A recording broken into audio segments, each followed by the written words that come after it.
খেলাধুলা ও শরীরচর্চার জন্য ১৯৮৪ সালে মানিকগঞ্জ শহরের শহীদ মিরাজ তপন স্টেডিয়ামের পাশে মানিকগঞ্জ সরকারি বালক উচ্চ বিদ্যালয়ে খেলার মাঠ তৈরি করা হয়। এরপর তত্ত্বাবধায়ক সরকারের সময় মাঠটি সংস্কার করা হয়। তখন থেকেই নগরবাসীর কাছে শারীরিক ও মানসিক বিকাশে প্রাণকেন্দ্রে পরিণত হয়েছে মাঠটি। এরপর কর্তৃপক্ষের অবহেলায় দিন দিন মাঠটি বেহাত হতে থাকে। ধীরে ধীরে খেলার মাঠটি রীতিমতো মেলার মাঠে পরিণত হয়। নানা অনুষ্ঠান আর মেলায় সারা বছর ব্যস্ত থাকে এই মাঠ। মেলায় প্যান্ডেল, দোকান, ঘরসহ পাকা স্থাপনা নির্মাণের ফলে ক্ষতবিক্ষত হয় মাঠটি। ফলে মেলা শেষে অনুপযোগী হয়ে পড়ে তা। মেলা চলাকালে বন্ধ থাকে খেলাধুলা ও শরীরচর্চা, আর মেলার পর ভাঙাচোরা ও ময়লা আবর্জনাপূর্ণ মাঠের মধ্যে খেলাধুলা ও শরীরচর্চা ব্যাহত হয়। এ নিয়ে খেলোয়াড়, ক্রীড়া সংগঠক সহ নগরবাসীর মধ্যে সমালোচনার সৃষ্টি হয়েছে।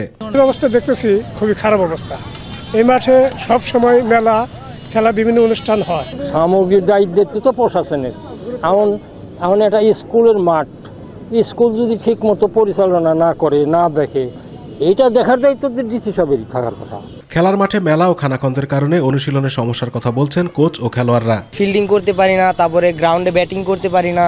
এটা আমাদের কাছে মনে হচ্ছে মেলার মাঠ, খেলার মাঠ থেকে মেলার মাঠ বেশি মনে হচ্ছে। যখন মেলা টেলা শুরু হয় আমরা আসলে তখন মাঠে ঢুকতে পারি না, বাচ্চারা কোথাও প্র্যাকটিস করার সুযোগ নেই, তখন আমাদের খেলাটা ঢিলা হয়ে যায়। মেলার কারণে খেলার মাঠটি শিক্ষার্থীর খেলাধুলা ও নগরবাসীদের শরীরচর্চার অনুপযোগী হয়ে পড়েছে বলে জানালেন বিদ্যালয়ের প্রধান শিক্ষক। বাচ্চাদের খেলার জন্য একটু সুযোগ থাকা দরকার। কোন জেলায় তো বিনোদনের সেরকম জায়গা নাই, মাঠে বিনোদন করতে পারে মুরব্বীরা হাঁটাহাঁটি করে সকালে বিকেলে, এতে তারাও উপকৃত হয়। মাঠের বেহাল অবস্থার কথা স্বীকার করে দ্রুত তা সংস্কার করার আশ্বাস দিলেন জেলা প্রশাসক। মাঠটা সংস্কারের জন্য আমাদের সরকারি উচ্চ বিদ্যালয়ের বর্তমান এবং প্রাক্তন শিক্ষার্থীবৃন্দ, জেলা প্রশাসন, মানিকগঞ্জ পৌরসভা এবং সদর উপজেলার সহায়তায় পরিষ্কার পরিচ্ছন্নতা কার্যক্রম চালু করেছে।